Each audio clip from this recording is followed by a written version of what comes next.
Good afternoon, everyone. Thank you for being here and getting seated so we can begin promptly. Welcome to the 797th meeting of the Economic Club of New York. My name is Bob Steele. I'm a partner and vice chairman at Perella Weinberg Partners and fortunate to be the chair of our club, and we're glad you're all with us. Let me all say, as we just are getting started, we want to extend a very warm welcome to the students that are joining us virtually today from CUNY Graduate Center and Mercer University. It's great that they are with us. We also want to express our gratitude to Club member Baldas for graciously supporting our student table in the room and to welcome those attending from Columbia Business School. It's great to have you with us. As most of you know, the Economic Club of New York is proud to stand as the nation's leading nonpartisan platform for discussion of economic, social, and political matters. For more than 100 years, the Economic Club of New York has been a platform for thought leadership and dialogue. Today is a great day, and we're honored to carry on that tradition with a truly distinguished guest, my friend and fellow club member, Larry Fink. Larry is the chairman and CEO of BlackRock. In 1988, he co-founded BlackRock with 7 partners, and under their visionary leadership, it's grown into the world's largest asset management firm, overseeing today a record $11.5 trillion in assets as of last October. We chose October for a reason.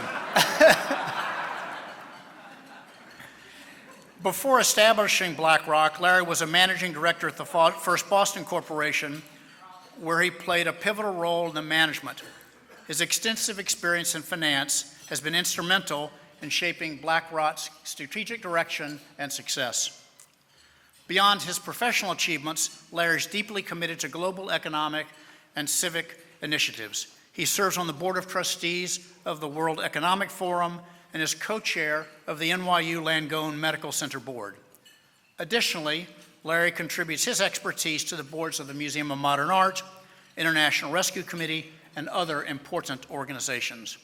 Larry is a native of Los Angeles. He earned both his BA in political science and his MBA in real estate from UCLA. His dedication to education and community is further exemplified by his involvement with the Anderson School of Management at UCLA. Today's program will be a fireside chat, and we're especially pleased to have with us the editorial director of Bloomberg New Economy, Erik Schatzker, who's going to serve as the moderator for the conversation today. As just a last reminder, today's discussion is on the record and will end promptly at 1 o'clock today. So without further ado, let me welcome Larry and Erik to the stage, and thanks in advance for your conversation.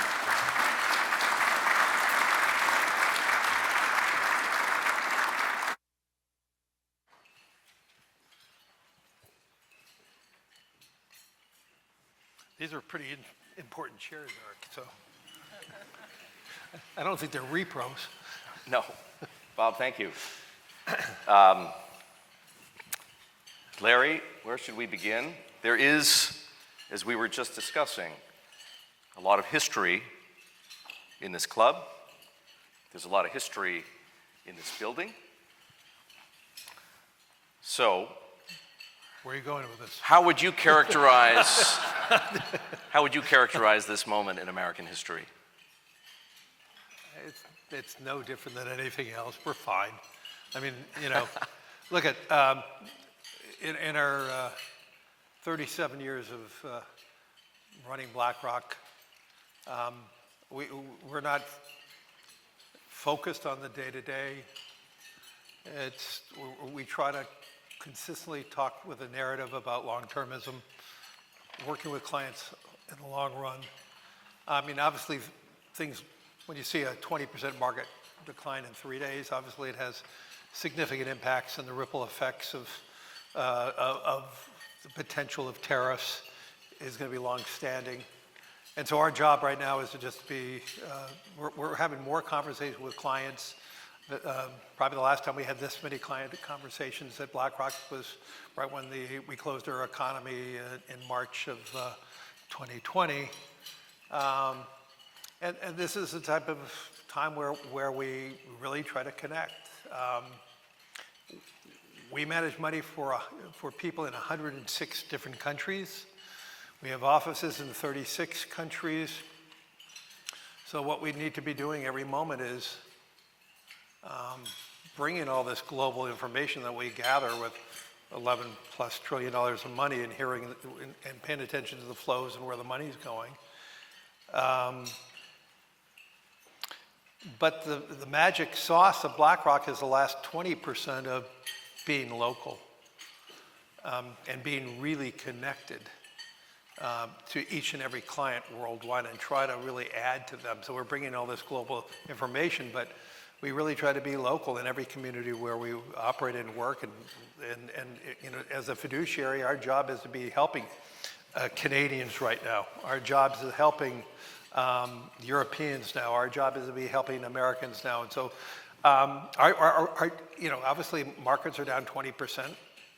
So some stocks are down over 30, 40% from their high water marks of just from January.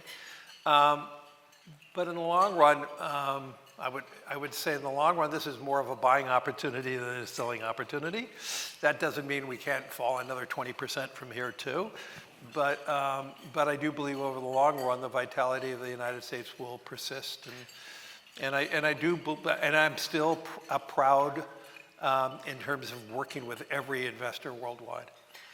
When you just said it doesn't mean that the market can't drop another 20%, I got a bit of a gasp go through the audience. I won't like it, but it's not going to, you know, but unlike most, like let's say 08 and 09, you don't see the leverage in the system. You don't see systemic risk. You see this is more geopolitical issues. Look, the fundamental issue that we're all trying to recognize, post-World War II, the United States was a global stabilizer. And I've been now in July will be my 49th year in finance here in New York City. And that's been one of the foundational tenets of I would say the financial community, that you know we live and work and grow with our economy, and one of the main foundations of the U.S. is that we are a global stabilizer. Obviously, in the last week, we have not been a global stabilizer. We have, and I think that is something that is this going to persist? Are there going to be new global stabilizers in the world? Well, if there are new global stabilizers in the world, and I'm not suggesting there will be, these are questions that must be asked. You know, what is the role of the dollar in that ecosystem? So there's a lot of questions that we need to be asking ourselves. But you know, 80 days ago in Davos, the phrase was American exceptionalism. You heard everywhere. I would say probably every meeting I went to, everyone is focusing on how to do more in the United States. And obviously that's been thrown out right now. Obviously you can look back and say that was, you know, just irrational exuberance of too much related to the US. And so that we are seeing a recalibration. You know, 75% of the market value, this was before the last few days, 75% of the market value of the global capital markets was here in the United States. Can there be a reordering of that in the short run? Maybe in the medium term? Sure. And so all of this is the type of questions. Clients have historically underweighted Europe. Okay, so far this year, that's been a bad trade. Should clients be reorienting themselves back into Europe? Should they be reoriented into more of a more broadening of a portfolio? So all these questions are being asked, and I don't have a good answer yet, but I am troubled by that we are not the stabilizer as a country. We are destabilizing. And I think this is what the financial markets are trying to grapple with. There are, let's say, at least a couple of competing narratives. One of those narratives is from President Trump himself. He says that the tariffs he rolled out last Wednesday in the Rose Garden will create an economic renaissance and make America wealthy like never before. And then the other narrative is the public market narrative. That's the one that's telling us something altogether different, that the tariffs are an economic train wreck in the making, and if anything, they'll make not only the US, but perhaps other countries a lot poorer. Which of those narratives is right?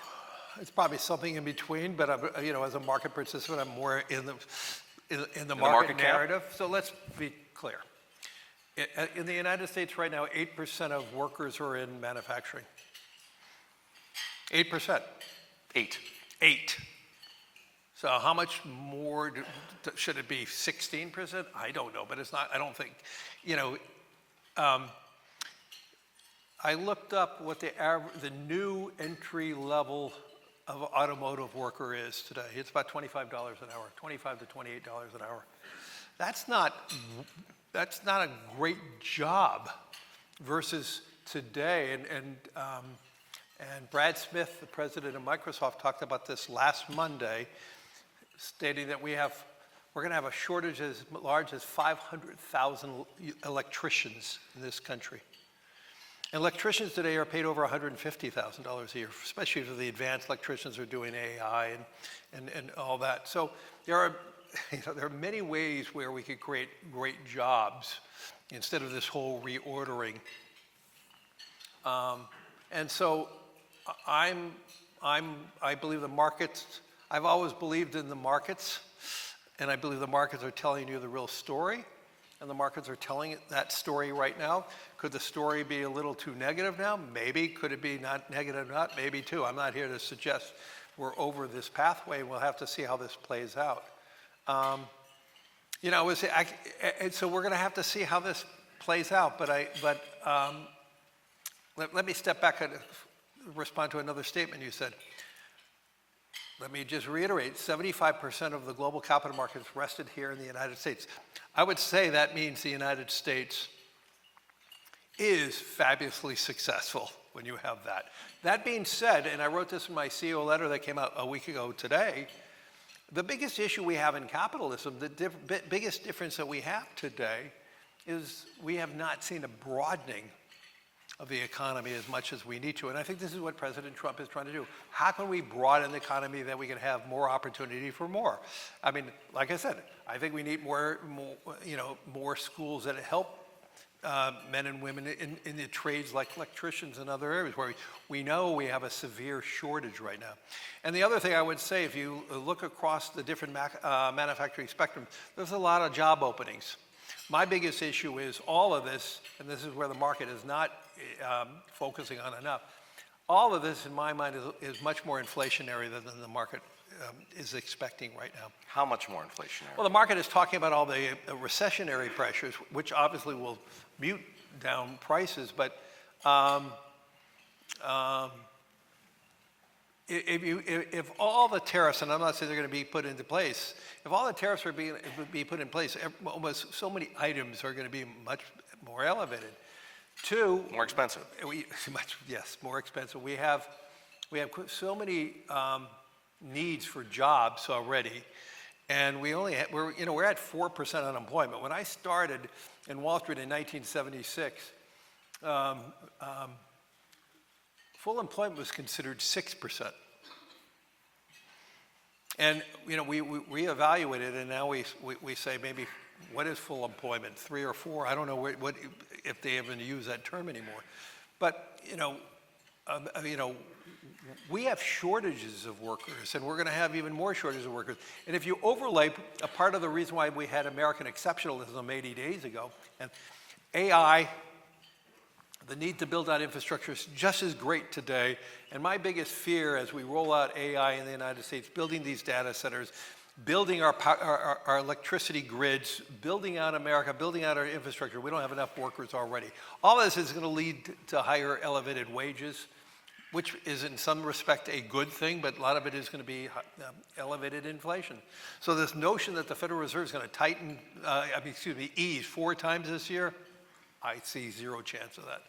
I mean, I'm much more worried that we could have an elevated inflation that's going to bring rates up much higher than they are today. Zero chance of 4 or 5 Fed cuts, depending on what moment we're looking at futures prices, or zero chance of any cuts whatsoever. That's not an unrealistic idea, and I think the Chairman Powell said that last week when he said, we need to have more information. You know, I don't see any reason to cut right now, and that's how I interpret his comments last week. So you're concerned about inflation. You briefly But, mentioned can I interrupt? Excuse me. Sure. I'm concerned about inflation if all the proposed tariffs truly go into place. At the same time, you have, if the president is successful in changing the behaviors of other countries by bringing down the tariffs, we could actually, the end result could be lower tariffs across the board. And I think that's what when he talks about reciprocal tariffs, he's talking about, I'm going to match your tariffs, and if you bring them down, I'm going to bring them back down. And so there is some value to that.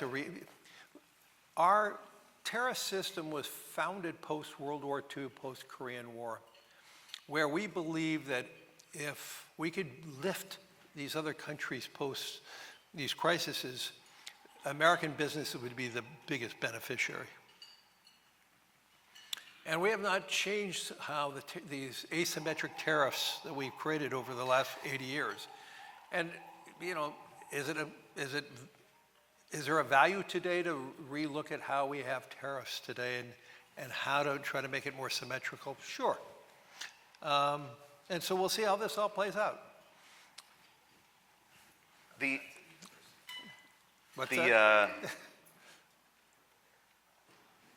My former partner.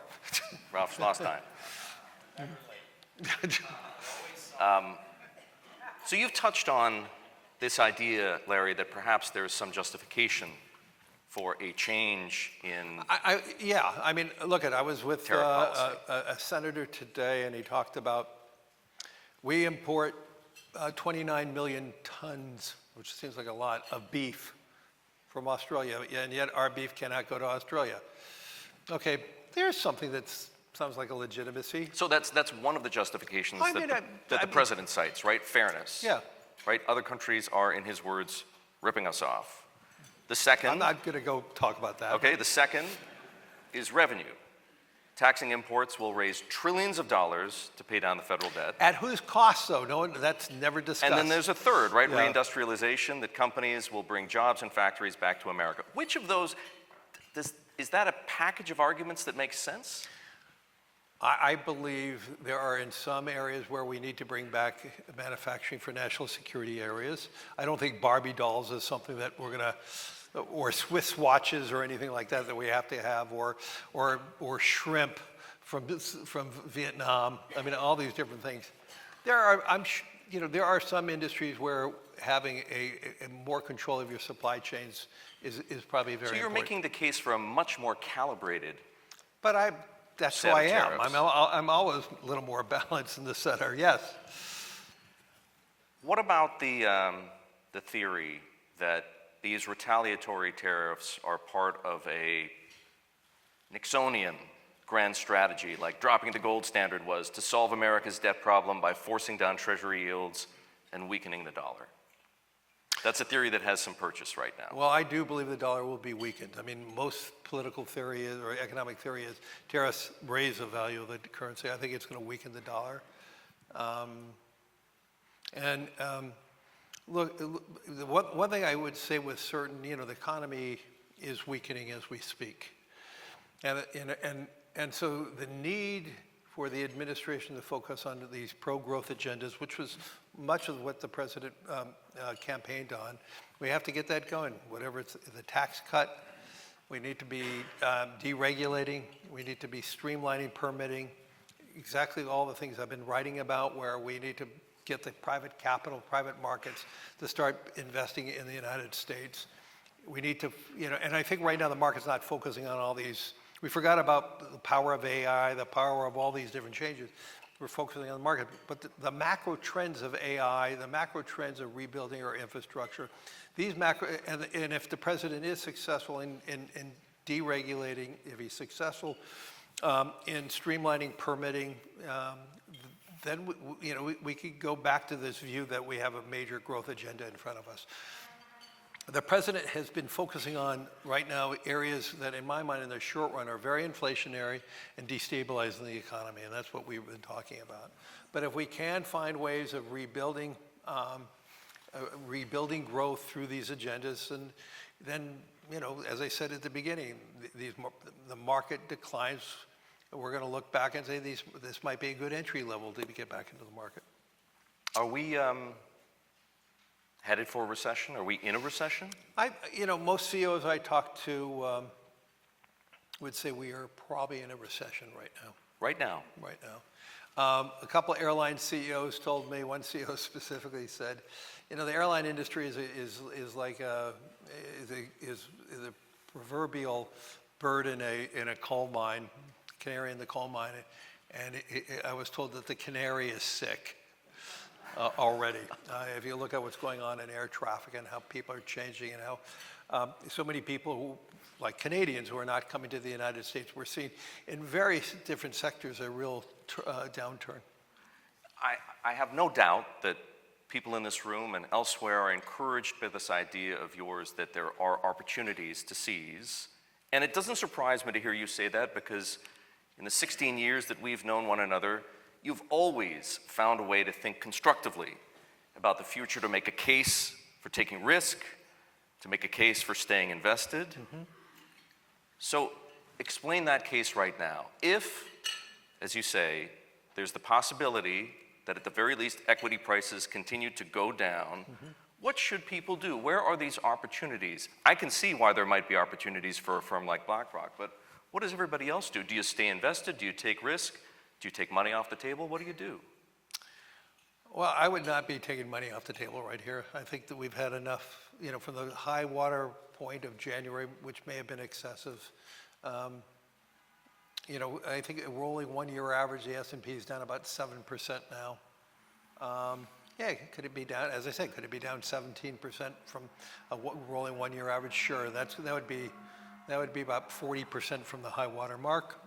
That's a lot. That's a lot, and it's a great entry level to get in, because I think the macro trends are not going to change. The need for the United States to rapidly build out AI is as imperative today as it was 3 months ago.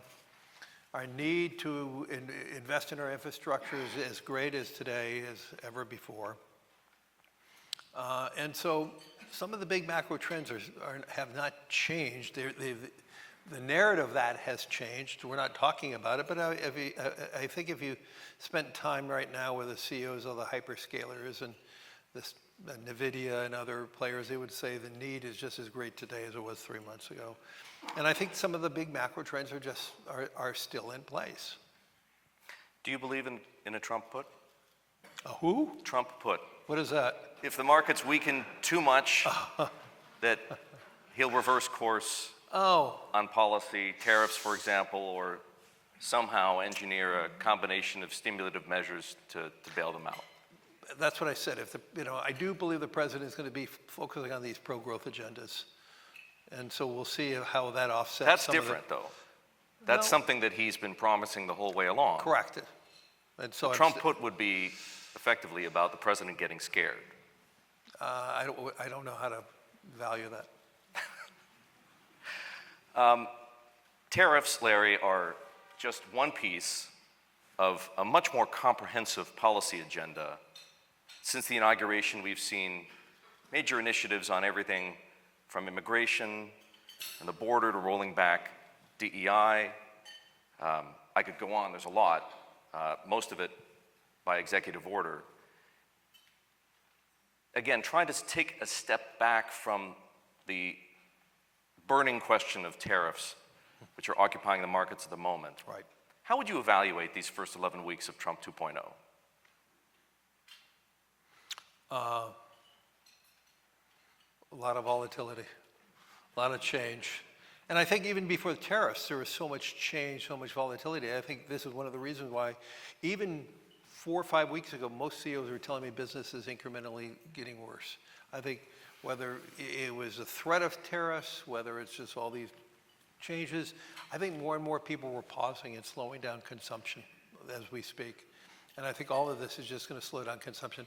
One interesting fact, and I wrote about this in my CEO letter this year, there was always this notion that Main Street was different than Wall Street, and we always, you had it was good political statements about Wall Street is here and Main Street's here.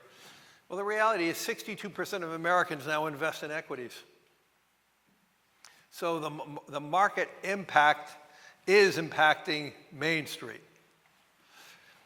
And so even before this market setback, you were starting to see more and more, I would say, trepidation by consumers more and more, slowing down their purchases, slowing down their vacation plans. And all of this, I would imagine now with the market setback, is going to freeze more and more consumption. And I think we're going to start seeing that really quickly. So so I do believe in the coming months we're going to see more evidence of a slowdown in this economy. And investors are going to have to continue pricing that in, whether that's Well, an the question impact is- on economic growth, Yeah. whether it's whether less consumption leads to. But we're going to also see how companies navigate these tariffs. Are they going to navigate the tariffs by trying to jam it down the manufacturers and lowering prices? We've already heard a couple U.S. retailers going back to their place of manufacturing and telling them you got to lower your prices. So that's one point.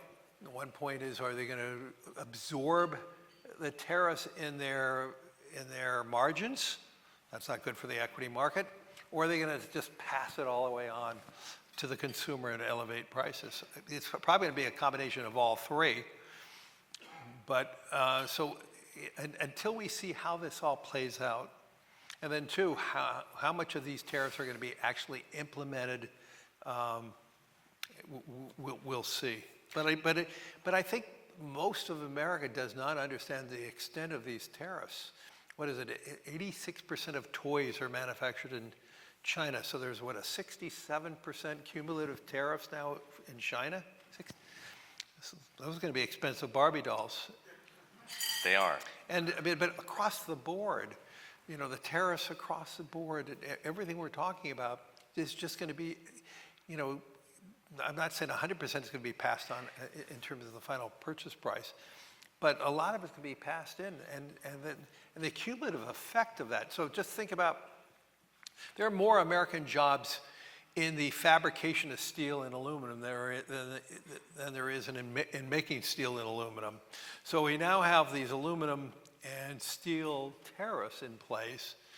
What does that impact in the demand of the fabricated products? So all these things have major ripple effects. So we have and this is why the market's down, because it just creates this vast amount of uncertainty how this will all play out. And uncertainty means paralysis, right? In the boardroom, in the C-suite. For how long? I mean, how long? This is the question that management teams are asking themselves right now. How do we move forward? Well, is there a way to move forward yet, or as you say, do you have to wait and see? I think in most cases you're going to have to wait and see. But look at if you're in a boardroom looking at acquiring a company, well, it's cheaper now, a lot cheaper now. But you also may have less currency. Okay, fine. But if you're doing 100% equity, it doesn't really matter. So I don't. It's not a binary decision. I don't think it's going to defer all these decisions. I mean, obviously, already we saw a number of IPOs pausing, and probably for a good reason. But it's not like it's over. We're going to reassess itself. Maybe some of these valuations of these companies that were going to go public are going to be down 20%. In the long run, if they have a vital, strong business proposition, their stock will be fine. Yes. So sell a little less secondary shares, sell all primary, and it really doesn't matter. Larry, what are foreign leaders telling you about these big shifts in U.S. posture and policies? Look, I saw a couple of foreign leaders last week in Europe. They're asking my opinion, so. I am too. They're pretty shocked. They're questioning. They're also willing to think about, okay, where is there asymmetry in the trading agreements with the U.S. and is there means and ways that we could be, managing this more successfully, that we can move forward? Some of them are going to be adapting. Some of them are going to be retaliatory, like what China did. What do you think is the right approach? To stand up to President Trump like Mark Carney is doing in Canada and the Europeans might get around to doing, or be more non-confrontational like the UK or Mexico? Well, I don't think Mark is being 100% confrontational. I mean, I think... He's talking a good game. Look, everybody's job is to try to solve problems and try to move forward. If you truly believe in your country's situation that you've got to be confrontational, see how that works. I don't think there's one shoe that fits all. And so I think we're all going to have to play this out right. Look, I do believe the issues that we had with Mexico was less related to, in most trade, it had much more had to do with immigrants and fentanyl. And I think the government of Mexico has mitigated much of that in the short run. So we'll see how that all plays out. So that came to a better outcome for America too. Will it be harder to operate as an American company outside the U.S.? I'm hearing worries and concerns, but if, whether the U.S. is put on a pedestal or knocked off a pedestal, each and every country, each and every company has a responsibility to prove every day that you're a fiduciary in each and every country. So if you were a company that was not proving each day that you're trying to be working on behalf of your clients in Italy, or on behalf of your clients in Korea or Australia or Canada or Mexico, you're not going to be serving your clients in the long run.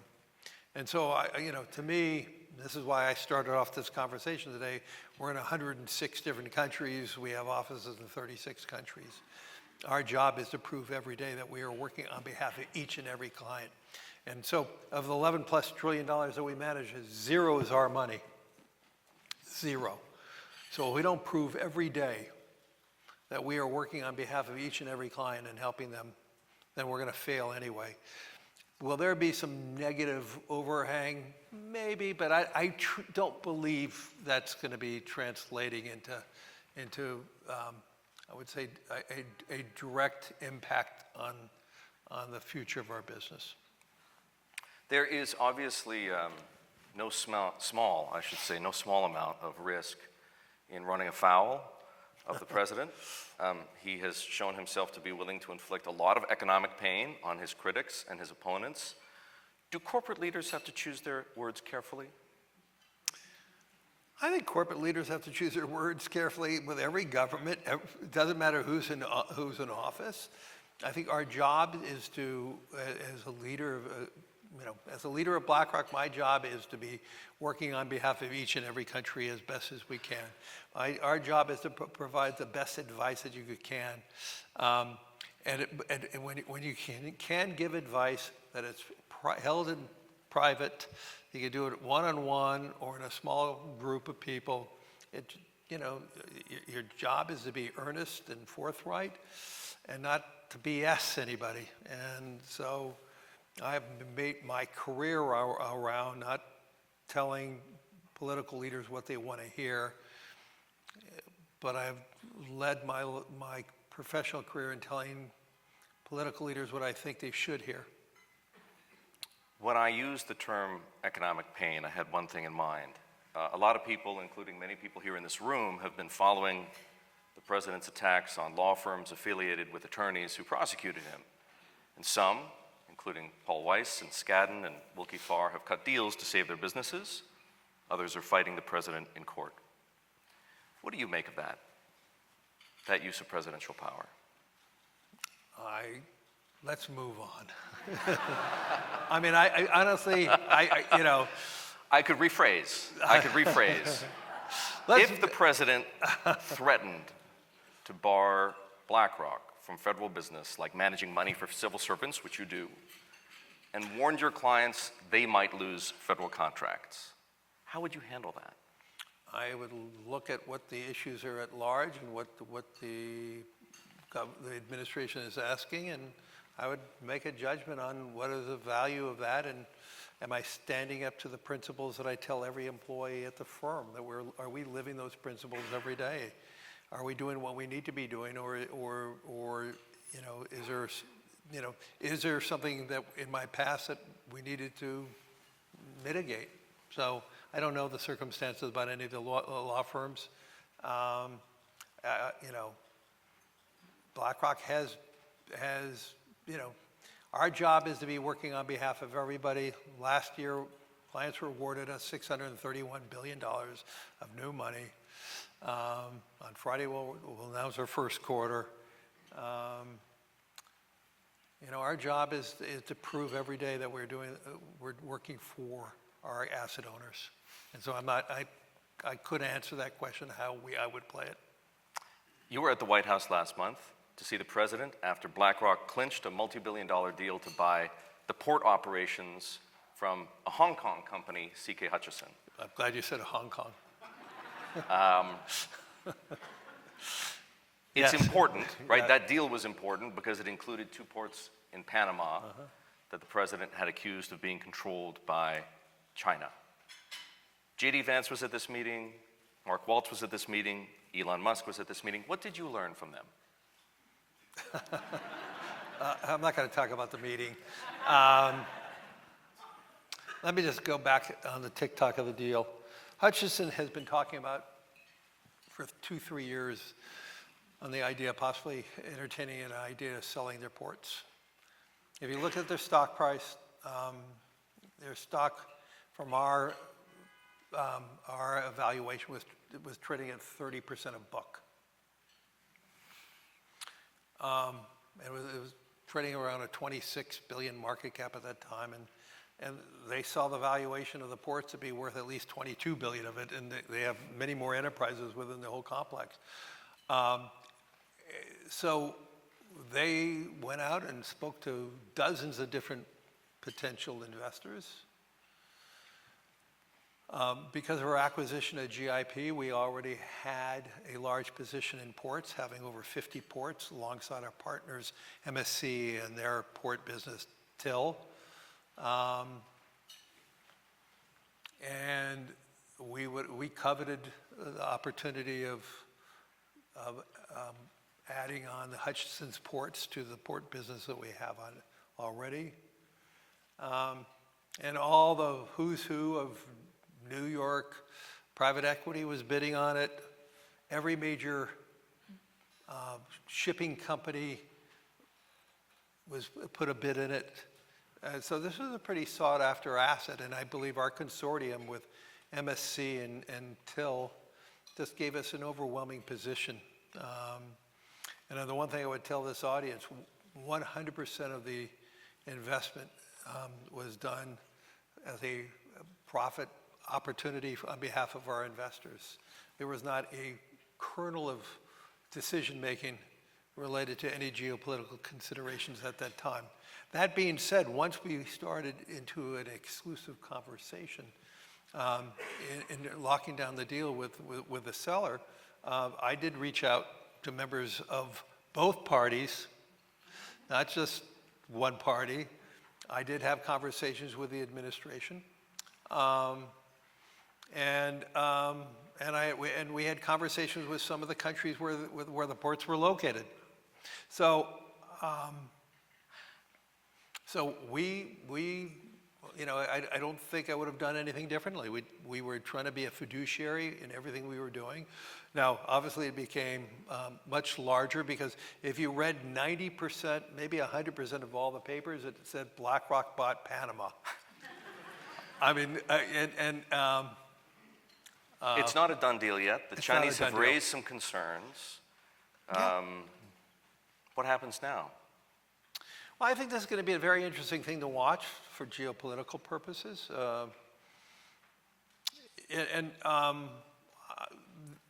China is just, China is going to be reviewing this. Just like every other M&A transaction, we would have to go to 50 different jurisdictions for anti-competitive reasons. In China, because one of the big users of all the ports, none of the ports were in China, that'll be one of the jurisdictions that will review the transaction. And so that's the only way actually China can stop it. Well, is there a greater risk now because of last week's tariff announcement that it does actually move to block it from taking place? Of course it can, but it's going to be 9 months of regulatory review. So we'll see how this all plays out. I'm actually pretty optimistic that we will find a solution. Because if you look at it, everything was done in the right order. It was not done politically despite all the narrative. It was done... A solution with or without the Panamanian ports?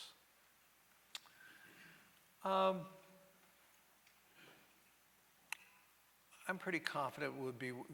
The Panamanian ports only represent 4 or 5% of the total valuation of the whole enterprise.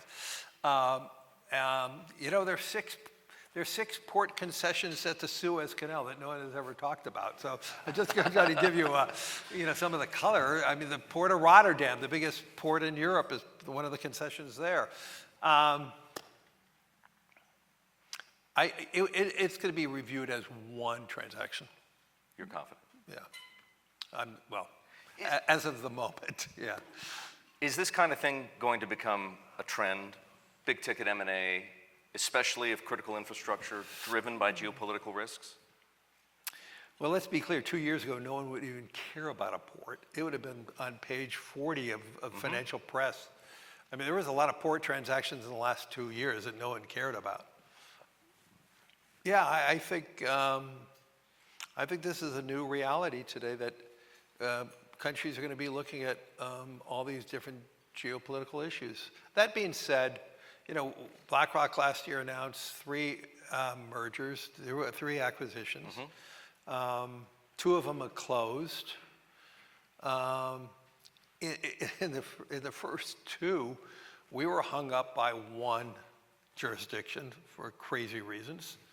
The GIP deal was closed because one of the assets, one of the infrastructure assets they had, and our Prequin technology transaction was held up for 5 months by 1 jurisdiction. I mean, they both closed, and so it just requires conversation, and we're mostly through with the regulatory review with HPS, and we already said it should close early second quarter. Excuse me, this is early third quarter, or no, late second quarter. I got to get my quarters right, and we're on track. But yeah, I do believe there's going to be a little more review. But we saw that already in the last year. More review, yes, for sure. More activity? More M&A activity? Because of geopolitical risk. Oh, no. If the geopolitical risk creates economic opportunities, yes. But M&A is not going to be because of geopolitical issues. It's because, if geopolitical issues creates opportunities, I think there are going to be more M&A opportunities as we deregulate. I mean, the big question I have is, in the United States, will SIFI banks be allowed to do acquisitions now? And? My belief is going to be yes. If we have, are we going to see a flurry of new opportunities in banking M&A? And the answer is, I think, clearly yes. Larry, you just talked about these 3 acquisitions. You announced 2 of which have closed, GIP, HPS, and Prequin. I'm not sure everyone here appreciates how much of a strategic shift they collectively constitute for BlackRock. You've gone into private markets. Oh, we were in private markets. You were, but in a much bigger way. Correct. And you've never been opposed to M&A. On the contrary, because we've talked about this over the years, you believe it's essential, right, to integrate other corporate cultures if yours is going to evolve. Right. And you did it with Merrill Lynch, investment managers. You did it obviously with BGI and iShares. Now collectively with these transactions. But something's changed, right? Because when we talked about this a number of years ago, before the pandemic, you were reluctant to make an acquisition to achieve scale in private markets. You saw it as having too much key man risk. You didn't want to pay twice right? You didn't want to buy a firm and then pay a second time to lock in Yep. the people who could otherwise have left and started something up to compete with BlackRock. You thought it was better to build from I think within. around that time I hated Bitcoin too. Was that a mistake? Should you have maybe bought one or more of these firms back when they were much cheaper? I don't think I was ready or the firm was ready to do that. I mean, as you said, first of all, when it was 2023, we'd had a strategic plan and we said we need to get larger in private markets, but we said the two areas where we need to get large in is in infrastructure and private credit. We did not say real estate, nor did we say private equity. And those are the two areas that were, for the last 25 years, the more dominant area, private markets. And so we made some strategic decisions. Alongside, we said if we are going to democratize private markets, data and analytics are going to be as important. And that's why the smallest of the three deals, Preqin, may be the most fundamentally most important transaction. Marrying Preqin alongside with eFront and Aladdin really allows us to really have probably the leading analytics and data in private markets of any organization in the world. And we'll obviously resell it and be part of the whole Aladdin ecosystem. But in the two cases, the two large transactions, most of the consideration was equity. It wasn't, we didn't buy them out. And in fact, in HPS, 100%, even the outside investors took BlackRock equity. And in GIP, 70+% of the consideration was equity, and they needed more for seeding and other things in cash. And so they are now among the largest shareholders of BlackRock. They are totally linked to the culture of BlackRock. It's one firm, one organization. And so looking back, could we have done acquisitions at a lower price? By the way, BlackRock shares were much lower then too. And so, you know, and when you use equity, unless your equity is just so fundamentally mispriced, timing is less important. And the last thing I would say, over the last 10 years, BlackRock bought 29 million shares in share repurchases at a half the price of what we reissued the shares in buying these companies. And so so it was just the right time and the right moment. But let me be clear on it. We did not do a review of all the infrastructure players. We had one target. We did not a review of all the different private credit firms. We had one target. And so we deemed that these are the firms that could fit in culturally to the organization. And let me just also say one other thing. In the first 6 weeks of our conversations, price never came up. Price is the least important part of any transaction. Can we work together? Can we be friends and partners? Can we are they using the pronoun we? Are they working? Do they want to be part of this overall large platform? Do they want to see the benefits of being part of a larger platform? So that in GIP's case, the infrastructure platform can grow dramatically. And the same thing with the HPS in credit and private credit. So let me just add one other thing. You know, we're one of the few firms in financial services that have been really successful in merger integrations. Why? We're pretty loud about culture. And we say there's going to be only one technology platform. Will not allow redundant platforms. We will not allow differentiated platforms. Two, we're going to have one firm, one culture. And if that cannot be, and the culture of the firm in the amalgam of the organizations will evolve. And I'm very proud of the shared heritages that we have, whether it's, you know, buying Merrill Lynch Investment Management, and that its lineage was obviously the historical Merrill Lynch, but it was also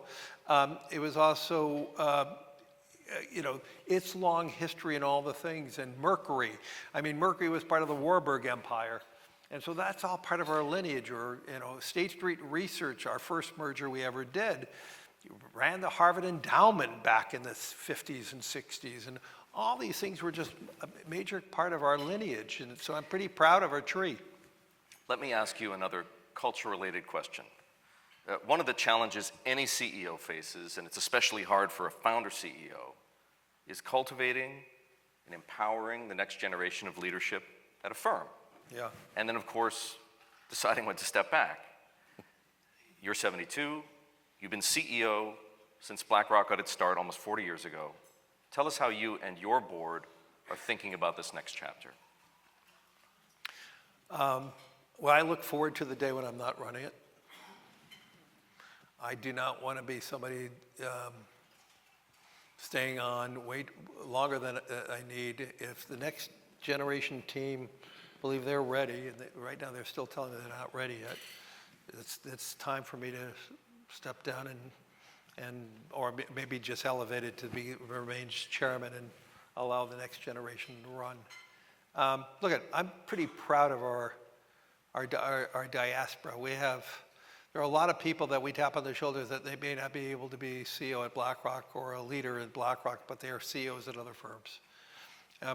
We probably have as many CEOs in asset management that were former executives at BlackRock. So that's something that I'm pretty proud of. But look at it. The scale of the firm makes the job hard. Let's be clear. And so the board and I and Rob Capito and I we're cultivating the next generation. And I actually fundamentally believe, and I have a lot of evidence to believe this is not just some false belief, that the team below us is the team that will be taking over for us in the future.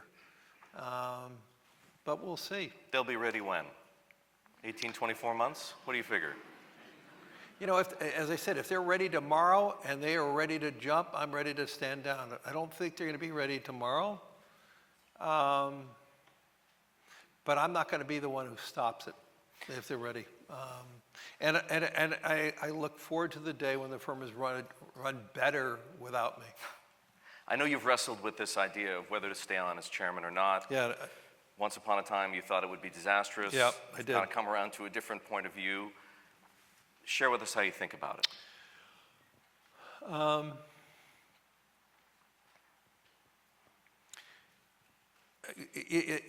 I'm not against staying on as chair and watching and helping the next gen to be running the organization. That being said, it can't be for long, because I do believe in the CEO becoming the chair. I think that's really important. A year or two, perhaps? I don't know, Eric. I mean, when you and I go on fly fishing trips more often, maybe I should stand down.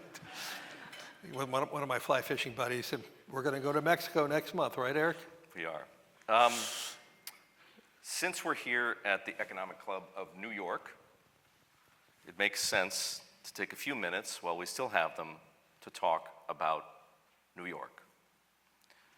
The city's economy has had, an uneven recovery from the pandemic, and New York is headed into a mayoral election this November. How's New York City doing, Larry? So as a transplanted boy from Los Angeles, I came here with the idea that I'd only stay here 2 years and move back to California. And I fell in love with the city.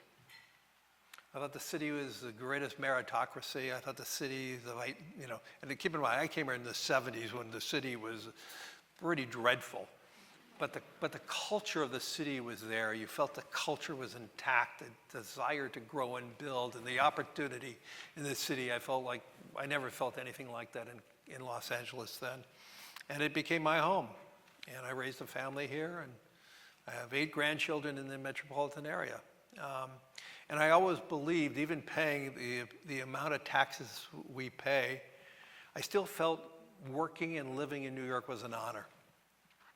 And I believed that my taxes were used to help build out the city. I don't feel that way anymore. I think the city's on the verge of losing a lot of companies. I don't believe the city has the vitality that it did before. And I've been telling this to political leaders in New York City. I believe the filth, the quality of services, the crime has made this city more difficult. I think we all have to be honest. I mean, one thing that I am hoping for, talking about deregulation, is that we change the pay-to-play rules. In almost every industry, like if you're an oil leader in Texas, there's no pay-to-play. You could put political donations into political leaders within Texas.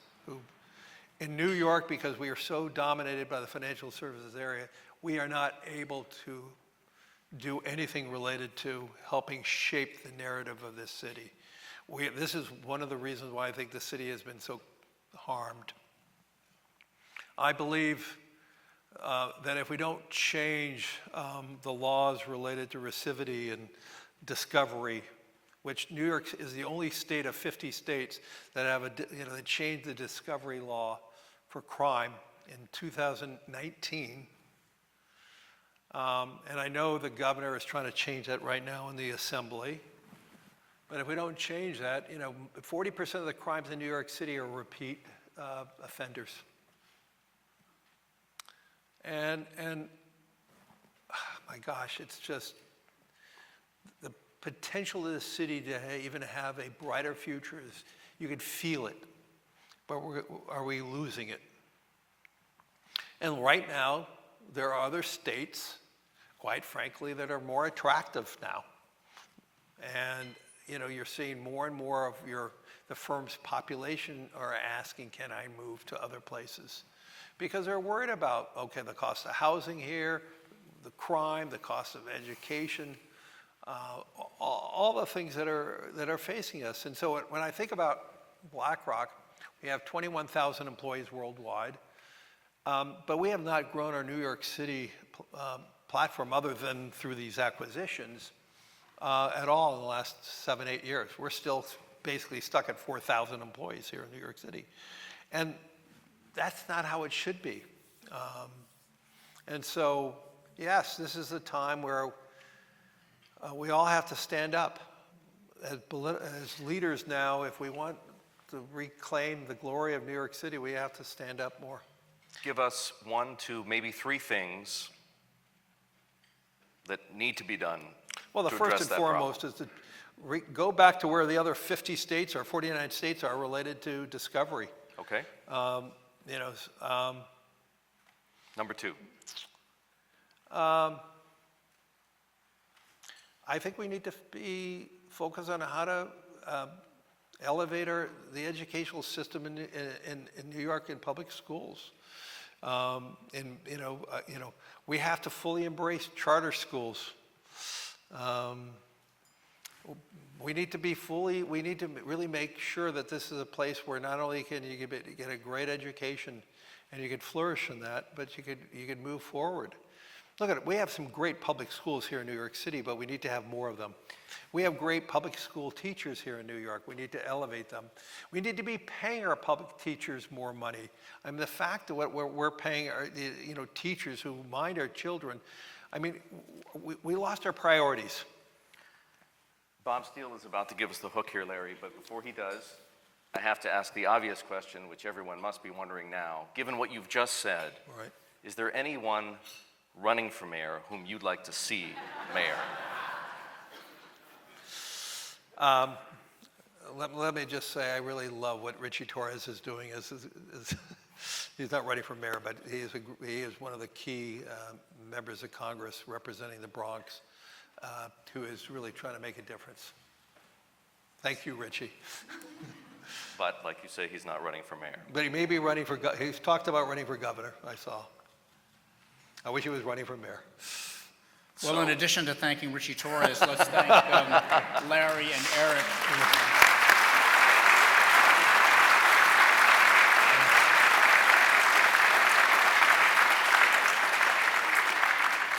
It was a great conversation and wide-ranging. Erik, thanks for leading us through. Larry, thanks for being here. Congratulations on all you've accomplished. Thanks, Bob. I think when you close your eyes and look at the arc of what's been accomplished at BlackRock, it's pretty extraordinary and really admirable in so many different ways. And your constant recognition of this in service to your investing clients is really came through loud and clear, in addition to your focus on culture and your colleagues at BlackRock. A wonderful conversation. As you can see on the back of the program, we have several good sessions coming up for you. Austin Goolsbee of the Chicago Fed is later this week, and then there are others too. We expect a busy spring into the summer with administration officials coming back to give us their perspective in addition to business and policy leaders. Lastly, let me just say thanks to the members of our Centennial Society who provide economic support to the club. We're appreciative. And now for those who have joined us virtually, we say thank you for joining us. For those in the room, enjoy your lunch. And also, let me just say, too, that the staff of the Economic Club does an amazing job. These events don't happen because someone snaps their finger. They happen because people work really hard behind the scenes to make sure things go well, and we deliver great programs for you. So thanks to the team at the Economic Club of New York. Everyone, thank you very, very much.